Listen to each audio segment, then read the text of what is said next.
우리가 살아가는 이 시대를 가리켜 사람들은 자기가 처한 입장에 따라서 이렇게 볼 수도 있고 이렇게 볼 수도 있겠지만은 성경이 말하는 이 시대는 악하고 배역한 세대라고 규정을 해요.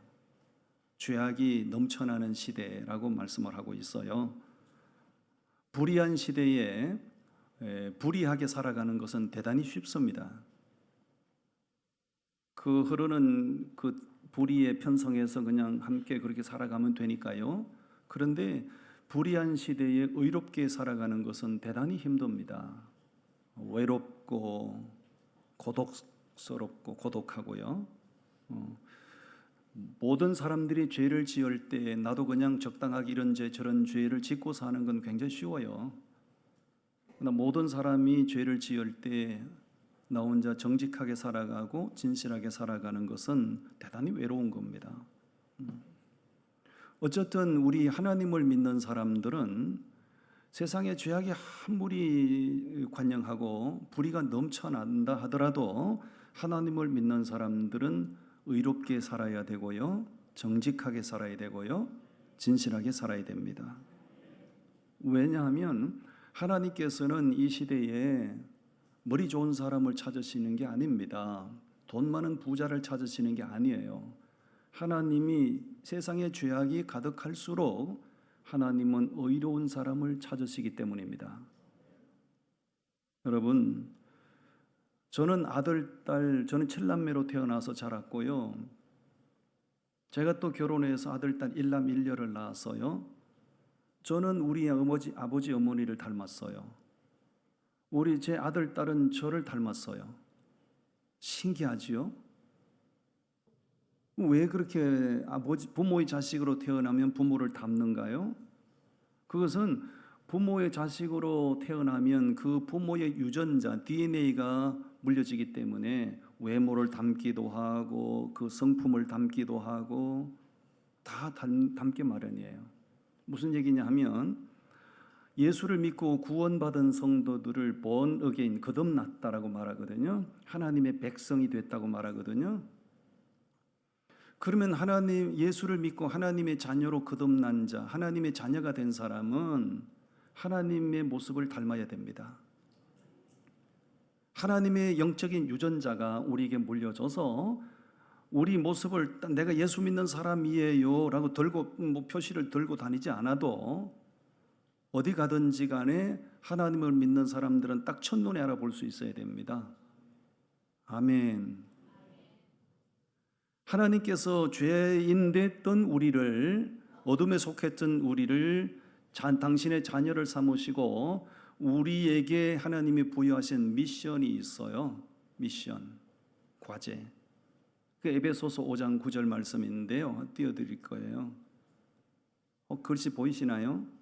우리 한번 큰 소리로 한번 읽어보시죠. 시작.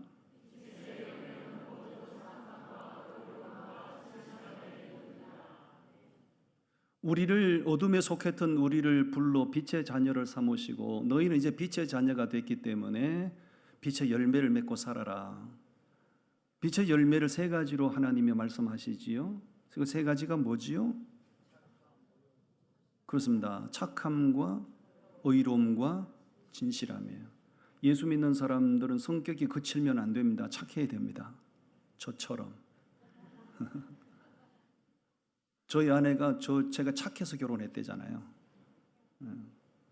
저는 결혼할 때 아무것도 가진 것이 없었어요. 몸은 병들어서 만신창이가 됐고. 그런데 나중에 왜 나하고 결혼했냐고 그랬더니 착해서 결혼했대요. 예수 믿는 사람들은 착해야 됩니다. 예수 믿는 사람들은 진실해야 됩니다. 예수 믿는 사람들은 정직하고 의로워야 돼요. 성경에서 우리가 알고 있는 바대로 소돔과 고모라 성을 하나님이 유황불로 심판하셨거든요. 그냥 심판하신 게 아니라 유황불로 심판하셨어요. 그 당시 소돔과 고모라 성에 똑똑한 사람 없었을까요? 공부 많이 한 사람 없었을까요? 부자들 없었을까요? 오늘날 세상 사람들과 마찬가지 그 당시에도 그곳에는 똑똑한 사람, 부자들, 뭐 유식한 사람들도 많이 살았습니다. 그런데 하나님이 소돔과 고모라 성을 유황불로 심판하셨거든요. 왜 심판하셨는가? 성경이 우리에게 일러주기를 하나님이 찾으시는 의로운 사람 10명이 없었기 때문이라고. 의로운 사람 10명이 없었다는 얘기는 의로운 사람이 한 사람도 없었다 그 얘기입니다. 그렇기 때문에 하나님께서 그 소돔과 고모라 성을 심판하셨던 거예요. 오늘 저는 욥의 인생에 대해서 말씀을 준비했는데요. 이 욥이란 사람은 정말 하나님의 마음을 사로잡고 하나님의 마음을 감동시키기에 충분한 사람이었어요. 그는 대단히 의로운 사람이었다는 거예요. 정직한 사람, 진실한 사람, 모든 악에서 떠난 사람이었다고 말씀을 하고 있어요. 이 욥의 인생을 묵상하면서 그의 삶이 너무 경이롭기까지 하다라는 생각을 했습니다. 첫 번째 띄워드리겠습니다. 욥이 어떤 사람이었다고요? 뭐가 일치됐다고요? 신앙과 삶의 일치. 대단히 고상한 겁니다. 신앙과 삶이 따로따로가 아니라 신앙과 삶이 완벽하게 일치를 이룬 사람이었다는 거죠. 자, 1절 말씀을 우리 다 같이 읽어봅니다. 시작. 우스 땅에 욥이라 불리는 사람이 있었는데 그 사람은 온전하고 정직하여 하나님을 경외하며 악에서 떠난 자더라. 악에서 뭐 했다고요? 그 사람의 말과 그 사람의 행실 속에서 어디를 살펴봐도 악한 모습은 찾아볼 수 없었다. 하나님께서 욥에 대하여 말씀하기를 그런 온전한 사람이다, 정직한 사람이다, 하나님을 경외하는 사람이다, 악에서 떠난 사람이다. 이 욥 한 사람을 소개하고 설명하는 수식어가 너무 찬란하잖아요.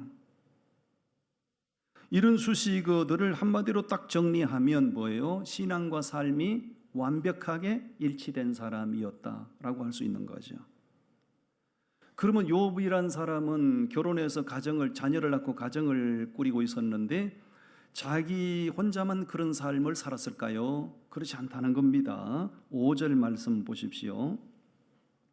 5절 말씀을 우리 같이 읽어봅니다. 시작.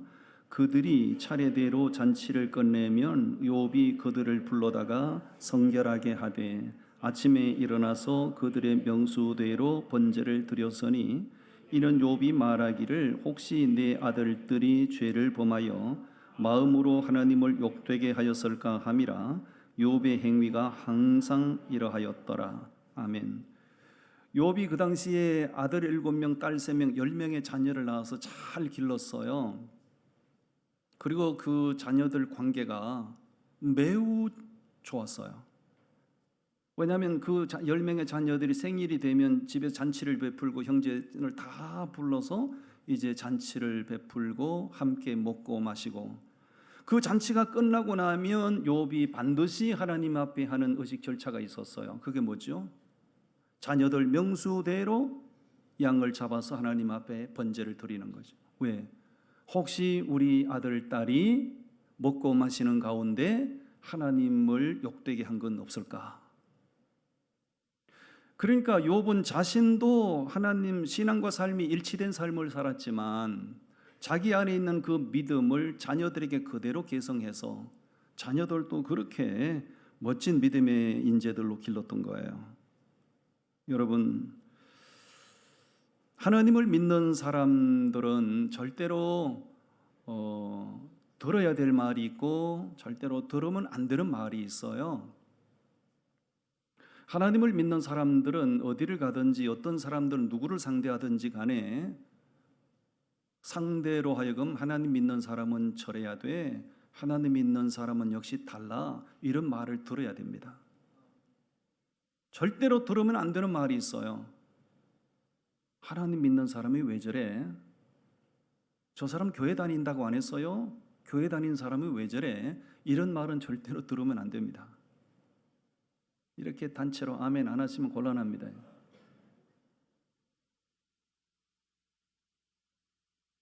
여러분, 욥은 그 당시에 동방에서 가장 큰 부자였어요. 아무것도 아쉬울 것이 없는, 한 개도 아쉬울 것이 없는 사람이에요.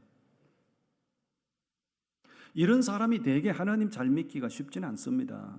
뭔가 좀 아쉬움이 있고 뭔가 좀 부족함이 있고 뭔가 좀 갈급함이 있는 사람이 하나님을 갈망하는 법 아닌가요? 그런데 욥은 사회적인 지위가 있어요. 가진 재산이 뭐 넘쳐나요. 아무것도 부족함이 없는 사람이었어요. 그럼에도 불구하고 그는 하나님을 잘 믿는 사람이었어요. 그가 하나님을 잘 믿는 사람이었다고 하는 얘기는 신앙과 삶이 완벽한 일치를 이룬 사람이었다. 흠잡을 데가 없는 사람이었다는 거예요. 우리 같은 일반 사람들, 우리 같은 일반 서민들도 하나님을 잘 믿고 그 잘 믿는 모습이 내 삶의 현장에서 보여지면 사람들이 선한 영향을 받거든요.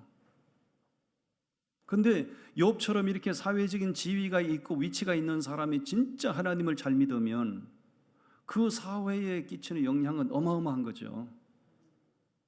정말 멋진 사람이었어요. 우리가 사람을 상대하다 보면 대단히 중요하게 여기는 포인트가 있어요. 그게 뭐냐면 은행일치라는 것이거든요. 은행일치, 말과 행실이 일치되는 거. 여러분, 은행일치가 되지 않은 말과 행실이 다르면 사람들이 나를 신뢰하지 않아요. 저 사람 말은 뻔질하게 잘하는데 저 사람 행실이 엉망이야. 그러면 사람들로부터 신뢰를 받을 수 없고요. 절대 존경받는 사람이 될 수 없어요. 근데 은행일치가 되면 사람들이 나의 무한 신뢰를 하게 돼 있고요. 심지어는 사람들이 나를 존경하기까지도 합니다. 은행일치보다 우리 예수 믿는 사람들이 더 귀하게 여기는 것, 더 중요한 포인트가 뭔가? 그건 신행일치입니다. 신앙과 행실이 일치가 되는 겁니다. 따라합니다. 신행일치. 예. 신앙은 신앙이고 행실은 행실이고 언밸런스가 나면, 불균형이 생기면 사람들이 입에서 저 사람 하나님 믿는다고 안 해서 하나님 믿는 사람 왜 저래? 세상에서 세상 사람들은 하나님을 믿지 않고 교회를 다니지 않아도 하나님을 믿는 사람들을 바라보고 평가는 정확하게 합니다. 자기는 예수를 믿지도 않으면서 예수 믿고 사는 우리들에 대하여 좋다 나쁘다 정확하게 평가를 한다고요. 그러므로 우리는 예수 믿는 사람이 왜 저래? 이런 말을 듣지 않기 위해서 은행일치가 돼야 되고요, 신행일치가 돼야 됩니다. 아멘. 고린도후서 2장 15절을 띄워드릴 텐데 한번 보실까요? 글씨를 알아볼 수 있나요? 그러면 한 큰 소리로 한번 읽으시죠. 시작.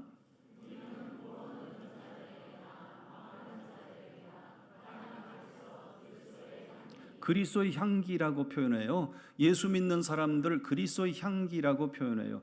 이 말씀을 풀어 설명하면 이런 겁니다. 우리가 그리스도의 향기이기 때문에 향기를 풍기면 사람을 생명으로 이끌 수가 있고요, 냄새를 풍기고 살면 사람을 사망으로 이끌 수 있다는 거예요. 그러므로 이 사회 공동체 속에서 우리 그리스도인 한 사람의 위치, 역할이라고 하는 것은 매우 중요한 거예요.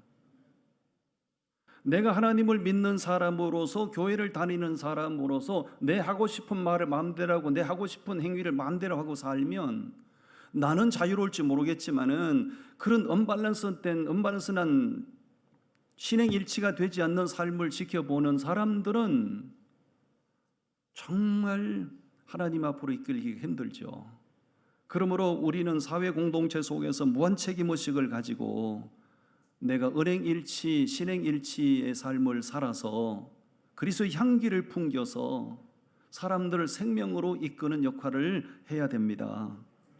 옆 사람 격려하세요. 아무렇게나 살면 안 돼요. 아무렇게나 살면 안 된다고요. 사람들 가운데는 개념 없는 사람들이 너무 많아요. 나 좋으면 그만이지 무슨 상관이 있냐는 거예요. 아닙니다. 당신 좋으면 그만이 아니라 당신 좋은 대로 살면 다른 사람들이 불편해한다고요. 나도 좋아야 되고 내 옆에 있는 사람들, 나와 관계하는 사람들도 좋아해야지요. 아멘. 여러분, 저는 이 욥의 인생을 말씀을 준비하면서 경이롭기까지 하더라고요. 정말 큰 부자로서 아쉬울 것이 한 개도 없는 사람인데 이렇게 신앙과 삶이 완벽한 일치를 이루어서 하나님으로부터도 인정을 받고 사람들로부터도 한 몸의 존경을 받는 너무나 멋진 사람이었어요. 우리 신앙과 삶이 일치된 사람들로 살아가십시다. 아멘. 두 번째 주제입니다. 누구께 인정받은 사람이라고요? 대단히 중요한 겁니다. 하나님께 인정받은 사람. 1장 8절로 가서 말씀 보겠습니다. 7절 8절을 같이 읽으십시다. 7절부터 시작. 여호와께서 사탄에게 이르시되 네가 어디서 왔느냐? 사탄이 여호와께 대답하여 이르되 땅을 두루 돌아 여기저기 다녀왔나이다. 여호와께서 사탄에게 이르시되 네가 네 종 욥을 주의하여 보았느냐? 그와 같이 온전하고 정직하여 하나님을 경외하며 악에서 떠난 자는 세상에 없느니라. 아멘. 어느 날 사탄이 하나님 앞에 왔다는 거지요. 사탄이 하나님 앞에 말하기를 제가요 땅에 두루두루 이 사람 집에 갔다가 저 사람 집에 갔다가 이놈 건드렸다가 저놈 건드렸다가 왔나이다. 그러니까 하나님께서 사탄에게 말씀합니다. 네가 그렇다면 여기저기 돌아다녔다. 모든 사람 봤을 텐데 그렇다면 네가 내 종 욥을 유의해서 봤는가? 하나님께서 욥을 가리켜서 당신의 종이래요. 그 사탄에게 하나님께서 당신의 사람 욥을 드러내놓고 자랑하십니다. 네가 내 종 욥을 주의하여 봤는가? 그는 정말 온전한 사람이고 그는 정말 정직한 사람이고 하나님 경외하는 사람이고 악에서 떠난 사람이라고. 그러니까요 사탄이 반문을 합니다. 하나님, 욥 그 사람요 괜히 그런 줄 아십니까? 그거 아닙니다. 하나님 그 사람에게 엄청난 복을 주셨잖아요. 그 사람 인생 대박나게 하셨잖아요. 그러니까 그 사람 그렇게 믿는 거예요. 그 다음 구절이 그 얘기예요. 9절 10절 우리 한번 읽어보죠. 9절 10절 시작. 사탄이 여호와께 대답하여 이르되 욥이 어찌 까닭 없이 하나님을 경외하리이까? 주께서 그와 그의 집과 그의 모든 소유물을 울타리로 두르심 때문이 아니니까? 주께서 그의 손으로 하는 바를 복되게 하사 그의 소유물이 땅에 넘치게 하셨음이니이다. 이 얘기가 그 얘기예요. 하나님, 욥이 뭐 괜히 하나님 잘 믿는 줄 아십니까? 욥이 뭐 아무 까닭 없이 그렇게 신앙 좋은 사람인 줄 압니까? 아닙니다. 하나님 그 사람을 딱 보호해 주셨잖아요. 하나님 그 사람에게 엄청난 복을 주셨잖아요. 그러니까 그 사람 그렇게 잘 믿는 거예요. 이 말을 역으로 설명하면 하나님 그 사람을 보호하신 것처럼 모든 사람 보호해 보세요. 그 사람들도 다 잘 믿을 거예요. 하나님 욥에게 복을 주신 만큼 다른 사람에게 다 복 줘 보세요. 다른 사람도 다 잘 믿을 거예요. 사탄이 하는 말이 아주 그럴듯합니다. 정말 그럴까요? 그렇지 않습니다. 이 사람에게 복 주는 것을 이 사람에게 복 준다. 이 사람이 욥처럼 하나님 잘 믿는다? 그렇지 않아요. 사탄이 하나님 앞에 말씨름하는 거예요. 여러분, 하나님 사탄이 하는 말이 하나님 욥에게 복을 많이 주셔서 그 사람 그게 잘 믿는 거거든요. 그 사람에게 주신 복을 싹 빼앗아 버리세요. 그래도 그 사람 잘 믿는 거 한번 보세요. 이 얘기거든요. 그러니까 하나님께서 사탄의 말을 들으시고 너는 그렇게 내 종 욥을 너는 그렇게 생각하니? 그럼 과연 내 종 욥이 그런 사람인지 한번 내가 허락할게. 욥에게 주었던 모든 재산, 모든 생명, 모든 건강 그 가정을 완전히 파괴시켜봐. 결국은 사탄이 욥을 건드리기 시작을 하지요. 완전히 욥의 가정이 풍비박산이 나버려요. 그럼에도 불구하고 하나님을 향하는 욥의 중심은 한치도 흐트러지지 않았습니다. 사탄의 말이 틀렸다 그 얘기입니다. 하나님께서 욥을 바라보시고 평가하신 말씀이 정확했던 거예요. 그는 평안할 때도 형통할 때도 고통스러울 때도 불행할 때도 하나님을 향한 믿음의 중심이 한치도 흐트러지지 않았던 거예요. 하루아침에 사라진 재산, 하루아침에 자녀들의 떼죽음, 아들 7명, 딸 3명, 그 10명의 자식들 가운데 자식 중에 하나만 죽어도 부모 가슴에 지울 수 없는 상처가 되는 법일 텐데 그 10명의 자식을 하루아침에 떼죽음을 당했다. 강풍이 몰아와서 집을 기둥을 치니 집이 폭삭 주저앉아 그 10명의 자녀들이 한날 한시에 같은 장소에서 몰살을 당한 겁니다. 건강했던 그의 육체가 만신창이가 됐어요. 그의 부인이 그렇게 됐을 때 그의 부인이 뭐라고 얘기하는가? 당신이 믿는 하나님이 살아계신다면 우리 집안을 이 꼬라지로 만들 수 있나? 당신은 이런데도 하나님을 경외하는가? 우리 집안을 이렇게 풍비박산 낸 하나님, 그 하나님 원망하고 나가 뒤지세요. 성경에 뒤지란 말은 없어요. 성경의 뉘앙스를 보면 그렇게 돼 있어요. 당신 우리 집안을 이렇게 엉망진창으로 만든 그 하나님 이제 원망하고 끝내세요. 그 길로 그의 아내는 가출하고 말았죠.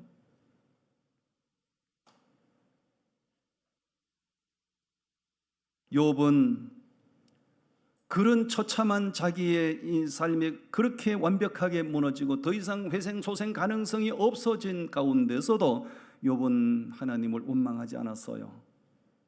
그만큼 하나님께서는 욥이란 사람을 당신의 사람으로 인정하시고 진짜 흔들리지 않는 믿음의 사람으로 인정하셨던 거예요. 아멘. 여러분, 누군가로부터 인정받는다는 것은 대단히 기분 좋은 일이에요. 사람들이 공부를 하잖아요. 악착같이 돈을 벌려고 노력하잖아요. 외모를 자꾸 가꾸잖아요. 왜 그렇습니까? 주목을 받고 인정받기 위해서 그런 거거든요. 사람에게는, 모든 사람에게는 본능이란 것이 있어요. 하위 욕구, 상위 욕구가 있는데요. 그 욕구 가운데 하나가 인정받고 싶은 욕구가 있어요.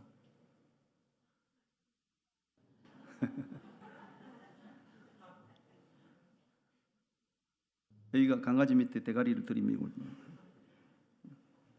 예, 사람이 인정받으면 기분이 좋아지거든요.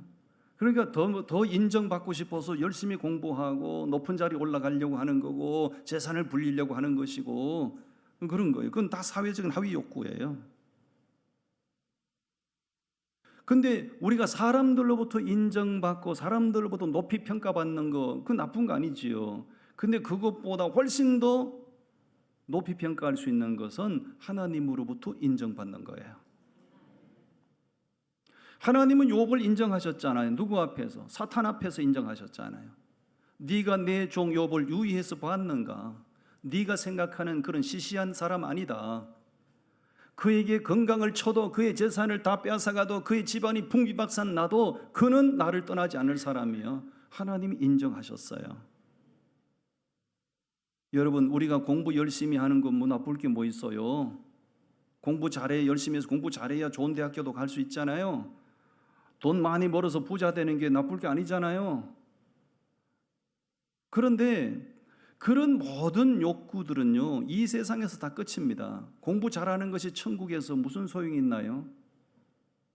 외모를 가꾸는 게 이 세상에서는 높이 평가받을 수 있지만은 천국 가면 외모는 아무 상관없어요.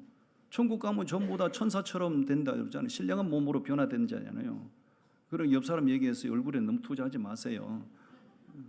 외모에 너무 투자하지 마시라고요. 그냥 주신 대로 생긴 대로 그냥 가꾸고 살면 돼요. 천국 가면 다 그 얼굴이 그 얼굴이에요. 근데 우리가 이 땅에 사는 동안에 하나님 앞에 평가를 받고 하나님 앞에 인정을 받으면 이 땅에서 끝나는 것이 아니라 천국까지 연장이 되는 거죠. 하나님의 사람으로 인정받으면, 평가를 받으면 천국에서도 인정받고 평가를 받는 거지요. 그러므로 우리는 하나님께 인정받는 사람 되기 위해서 노력해야 되는 거예요. 여러분, 우리가 하나님의 사람으로 인정받을 수 있는 찬스, 내가 진정한 하나님의 사람으로 평가받을 수 있는 기회가 언제일까요? 그 내 삶이 평안할 때가 아니고요, 내 삶에 예상치 못한 고난 풍파가 닥쳐왔을 때, 내 가정에 예견치 못했던 엄청난 시련 풍파가, 내 인생 가운데 시련 풍파가 닥쳐왔을 때, 그때 내가 하나님의 사람으로 인정받을 수 있는 찬스다, 그 얘기입니다. 할렐루야. 비유를 들면 이런 거지. 모든 여름철에는 모든 나무가 다 푸른색입니다. 어떤 것이 침엽수인지 어떤 것이 활엽수인지 잘 몰라요. 어떤 것이 사계절 나무인지 어떤 것이 낙엽수인지 잘 몰라요. 그런데 기온이 떨어지고 찬바람이 불고 눈보라가 치면 침엽수와 활엽수는 구분이 되게 돼 있어요. 무슨 얘기인지 알아들으시는가 모르겠네요. 내 가정에 아무 문제 없고 내 삶에 아무런 고난이 없고 평안할 때는 전부 신앙이 좋은 사람이고 정상적인 믿음의 사람처럼 보여요. 그러나 우리의 삶의 환경에 예견치 못한 고난의 바람이 불어올 때, 내 가정에 예견치 못했던 엄청난 시련 풍파가 닥쳐왔을 때, 그때는 믿음이 좋은 사람, 믿음이 형편없는 사람이 딱 구분이 되게 돼 있어요. 욥은 시련 풍파가 닥쳐왔을 때 평소에도 하나님께 인정받았지만 고난 풍파가 닥쳐왔을 때 여전히 그를 보고 하나님은 이는 내 사람이라고 하나님이 평가하시고 인정하셨어요. 우리는 사람 앞에도 인정받기 원하시고 보다도 하나님 앞에 인정받는 사람 되기 위해서 부단히 노력하고 애를 써야 될 줄 믿습니다. 아멘. 마지막 세 번째 한 가지를 더 설명합니다. 욥은 뭘 인정한 사람이었다고요? 하나님의 절대 주권, 대단히 중요한 겁니다. 하나님의 절대 주권을 인정한 사람이었어요. 1장 20절로 가서 말씀을 함께 보시겠습니다. 1장 20절부터 22절까지 말씀 시작. 욥이 일어나 겉옷을 찢고 머리털을 밀고 땅에 엎드려 예배하며 이르되 내가 모태에서 알몸으로 나와 싸운즉 또한 알몸이 거리로 돌아가올지라. 주신 이도 여호와시요 거두신 이도 여호와시오니 여호와 이름이 찬송을 받으실지니다 하고 이 모든 일에 욥이 범죄하지 아니하고 하나님을 향하여 원망하지 아니하니라. 아멘. 하나님을 향해서 뭘 안 했다고요? 우리 인간적으로 보면 욥의 환경이 하나님을 원망해야 돼요, 안 해야 돼요? 원망 불평하고도 남죠. 근데 욥이 하나님을 향하여 원망 안 했어요. 그리고 20절 말씀에 보니까 그 가정이 풍비박산이 나고 만신창이가 됐는데도 욥이 하나님 앞에 뭘 했다는 거죠? 겉옷을 찢고 머리털을 밀고 땅에 엎드려 예배 드렸다. 여러분, 그 정도가 되면요 예배 드릴 정신이 없습니다. 그 정도가 되면 사람들은요 삶의 끈을 놔버려요. 내 인생이 이제 다 끝난 줄 알고요 극단적인 선택하는 사람들이 많죠. 욥이 왜 가정이 그렇게 완전히 풍비박산이 나고 그 정도가 되면 살아도 살았다고 할 수 없어요. 죽은 자나 마찬가지예요. 욥의 생명은 이미 다 끝난 거나 마찬가지예요. 그럼에도 불구하고 그 가운데서 땅에 엎드려 하나님을 예배하고 하나님을 향하여 원망하지 않았어요. 왜 그랬을까요? 21절에 이유가 있어요. 주신 이도 하나님, 거두가신 이도 하나님. 하나님의 절대 주권을 인정하고 살았기 때문이에요. 지난날 내가 동방의 가장 큰 부자 소리 듣고 살게 하신 것도 하나님. 그 많은 것 하루아침에 다 불러가신 거두가신 것도 하나님. 내 건 없다는 거죠. 다 하나님 거라는 거죠. 그러니까 하나님의 절대 주권을 인정하고 살아서 그러니까 삶이 굉장히 후리했다는 거죠. 뭐 낙심할 필요도 없고 원망할 필요도 없고. 욥이 주신 자도 하나님, 취하신 자도 하나님이라고 말한 것은 정신이 혼미해서 그냥 푸념을 흔들어놓은 넋두리가 아닙니다. 그 상황 속에서 하나님 앞에 엎드려 예배하면서 하나님 앞에 속에 있는 믿음의 고백을 표현한 거예요. 사람이 어려울 때 속에서 나오는 말이 진심이에요. 입에서 나오는 말이 대단히 중요합니다. 고난 중에서 당신의 입에서 나오는 말이 부정적인가 긍정적인가 당신의 믿음을 평가해 주는 거예요. 내가 고난이 닥쳐왔을 때 내 입에서 나가는 말이 긍정적인 말인가 부정적인 말인가, 그건 내가 어떤 믿음의 사람인지를 알려주는 바로미터가 되는 거예요. 욥이 아까 1장 3절에 보면 욥의 재산 목록이 쭉 나와 있잖아요. 욥의 재산 목록이 쭉 나와 있어요. 제가 이 말씀 준비하면서 계산기를 갖다 놓고요, 욥의 재산을 계산기를 두드려 봤어요. 그래서 내가 전화해서 소 키우는 사람한테 전화해서 물어봤어요. 요즘 소 한 마리 얼마요? 그랬더니 소값이 좀 떨어져 가지고 한 마리 평균 한 600만 원 한대요. 그럼 욥이 소가 500결이고 한 결이는 2마리거든요. 500결이면 1000마리예요. 소 한 마리에 600만 원이면 1000마리면 얼마예요? 거기에 벌써 600억이 넘어요. 양이 3000마리라고 그랬거든요. 양이 그 양 키우는 사람한테 전화해서 물어봤어요. 요즘 양 한 마리 얼마요? 그랬더니 양 한 마리 평균 30만 원 정도 한대요. 그럼 3000마리야. 그러면 얼마예요? 그것도 몇백억이야. 그러니까 욥의 재산 목록을 가지고 대충 계산해도요, 이게 수천억 재산이 한꺼번에 싹 날아간 거예요. 그냥 몇백만 원 잃어버린 거 아니고 몇천만 원 없어진 거 아니고 수천억 전 재산이 하루아침에 싹 다 날아갔다고요. 이 정도가 되면요, 이 정도가 되면 삶의 끈을 놓아야 되죠. 여러분, 우리나라 평균 1년의 자살자 수를 한번 보여드릴 테니까 한번 보십시오. 우리나라 1년에 평균 자살하시는 분이 13,195명이에요. 이 공식 집계예요. 그럼 이 숫자에 포함되지 않는 자살자가 많이 있거든요. 공식 집계에 포함되지 않는 자살자가 많거든요. 그러면 그들까지 추정할 때 1년에 평균 자살하는 사람이 2만 명 가까이 된다는 거예요. 다시 한번 띄워보세요. 하루에 몇 명이 죽는다는 거예요? 36.1명이 자살하는 거예요. 시간당 몇 명이 자살하는 거예요? 1시간당. 우리가 예배하는 이 1시간 동안에 전국에서 1.5명이 목숨을 끊는 거예요. 옆 사람 격하게 격려해 주세요. 어지간하거들랑 자살하지 마세요. 자살을 왜 합니까? 아이고, 그 옥상에서 뛰어내린 난 무서워서 못 뛰어내리겠던데. 목매에 달아 죽는 사람 생각하니까 그 숨 막혀서 어떻게 죽나. 어지간하거든 자살하지 마시고요, 참고 살다 보면 좋은 날이 옵니다. 아멘. 살다 보면 좋은 날이 옵니다. 제가 무슨 얘기를 하고 싶은가?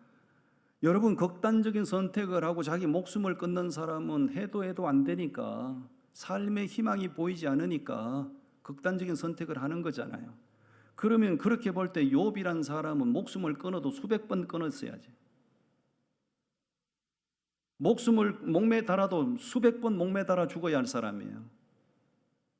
그런데 욥이 살아도 산 것 같지 않는 죽은 자와 방불한 그런 환경이 되었음에도 그는 주셨던 분도 하나님이시고 가져가신 분도 하나님이시고 하나님이 찬송을 받으실지로다. 하나님께서 그의 말과 그의 행실을 보시고 하나님께서 너는 진짜 내 사람이다, 너는 진짜 내 종이다, 그의 욥의 인생을 축복하신 줄로 믿습니다.